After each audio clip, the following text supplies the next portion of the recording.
Praise the Lord. सबको जय मसीह की एक और बार स्पिरिचुअल मॉर्सल्स में मैं आपको स्वागत करना चाहती हूँ। अमेरिका का जो थैंक्स गिविंग फेस्टिवल है वो एक ऐसा हॉलिडे है जो पूरे दुनिया भर में जाना जाता है, लेकिन उस हॉलिडे के पीछे बाइबल के हिसाब से कोई सिग्निफिकेंस नहीं है।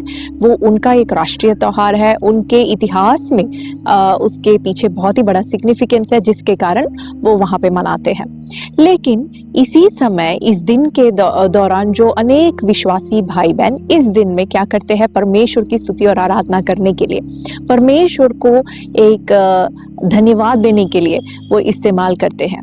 देखिए, थैंक्स गिविंग को हम जिस नज़र से देखते हैं उस नज़र से बाइबल नहीं देखता। हालांकि बाइबल में पुराने नियम में और नए नियम में भरकर परमेश्वर की स्तुति करने के लिए और परमेश्वर को थैंक्स गिविंग के बारे में बहुत बहुत अहमियत दिया हुआ है। लेकिन अंतर ये है कि हम जब थैंक्स गिविंग करते हैं, हम क्या करते हैं, अपने मुंह से कहते हैं कि प्रभु, जो भलाई तूने आज तक मेरे जीवन में दिया, ये सब भलाइयों के लिए धन्यवाद।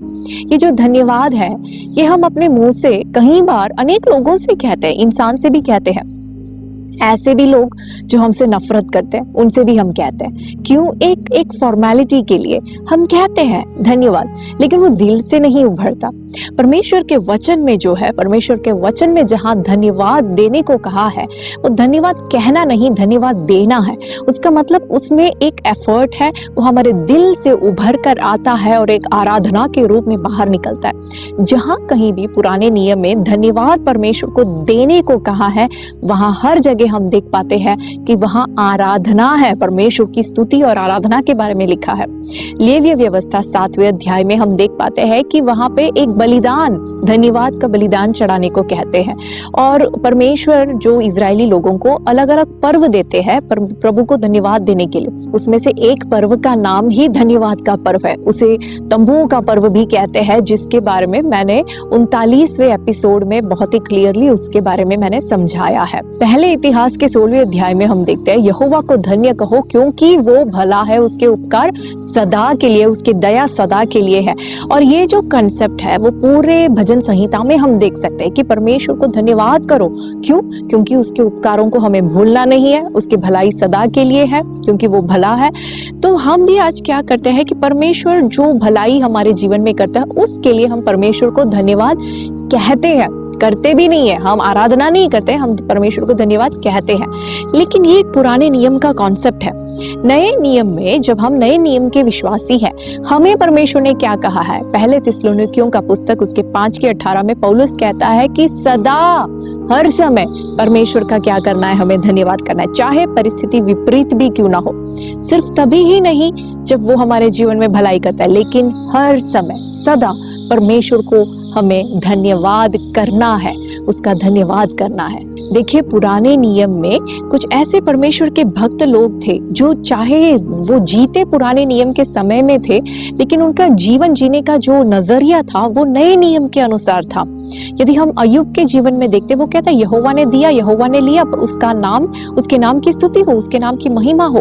और फिर हम देखते हैं दाऊद के बारे में भजन संहिता 34 में, जब वो अबीमेलेक के सामने उसको एक पागल के रूप में नाटक करना पड़ता था अपने जान को बचाने के लिए, वहां पे वो कहता है मैं हर समय परमेश्वर की स्तुति करूंगा, सर्वदा परमेश्वर की स्तुति करूंगा। वो ये नहीं कहता कि जब वो मेरे लिए भलाई करेगा सिर्फ तभी ही प्रभु की स्तुति करेगा। हबक्कुक को हम जानते हैं, हबक्कुक के पुस्तक 3 अध्याय में वो कहता है चाहे अंजीर का पेड़ फले या ना फले, चाहे मेरे खेत में कुछ फसल उगे या ना उगे, चाहे कुछ भी हो, चाहे मेरे जानवर सारे खत्म हो जाए, कुछ भी हो, लेकिन तो भी वो कहते हैं तो भी मैं परमेश्वर की स्तुति करूंगा, मैं परमेश्वर में आनंदित होऊंगा।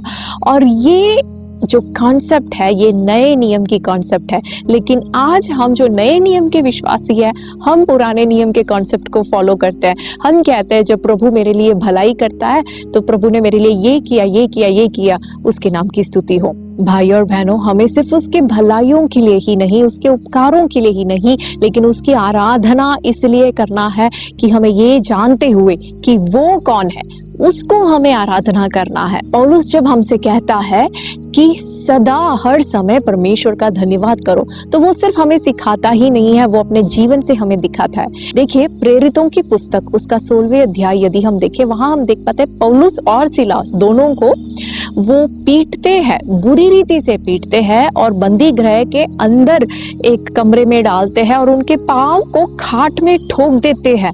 वो हिल नहीं पाते, वो इतने दर्द में है, चाहे अपने बैठने के या खड़े रहने के पोजीशन को चेंज करना चाहे तो भी वो कर नहीं सकते, क्योंकि उनके पांव को खाट पे ठोक के रखा हुआ है, वो हिल नहीं पाते। लेकिन उस अवस्था में, उस दर्द के बीच में, आधी रात में वहां लिखा है पौलुस और सिलास परमेश्वर की स्तुति गाने लगे, वो आराधना करने लगे। और जब वो इस प्रकार आराधना करते हैं भाई और बहनों, यशायाह नबी की पुस्तक उसके 66वें अध्याय के पहले आयत में परमेश्वर कहता है, आकाश मेरा सिंहासन है और पृथ्वी मेरे चरणों के चौकी है। जिस यहोवा परमेश्वर के चरणों के चौकी पृथ्वी है, वो यहोवा परमेश्वर जब देखता है कि मेरे दास आधी रात में मेरी आराधना करते हैं, वो प्रसन्न होकर अपने चरण धीरे से हिलाता है। जब वो धीरे से अपना चरण हिलाता है, वो चौकी हिलने लगती है। जब वो चौकी हिलने लगती है, पृथ्वी हिलती है भाइयों और बहनों, वहां पे भूकंप होता है और वो कारागर के जो नींव है वो हिलते हैं, उसके कारागर के दरवाजे खुल जाते हैं। वहां पे एक बहुत ही बड़ा छुटकारा, 16वें अध्याय यदि हम आगे पढ़े, बहुत अद्भुत रीति से छुटकारे को हम देखते हैं। और वही पौलुस हमें कहता है, सिर्फ उसके भलाइयों को देखकर उसकी आराधना ना करो, वो जो है उसको समझते हुए उसकी आराधना करो, चाहे आपकी परिस्थिति विपरीत क्यों ना हो। तब क्या होगा, जब आप ऐसे आराधना करोगे, आपके परेशानियों का, आपके संघर्षों का, आपके मुश्किल अवस्थाओं का जो नींव है वो हिलने लगेगी और आप परमेश्वर की महिमा को आपके जीवन में देख पाओगे। आमीन। आने वाले दिनों में हर पल, हर समय सदा परमेश्वर का धन्यवाद करने, परमेश्वर की स्तुति करने और अपने जीवन में परमेश्वर का महिमा देखने के लिए परमेश्वर आप सबको आशीष दे। God bless you.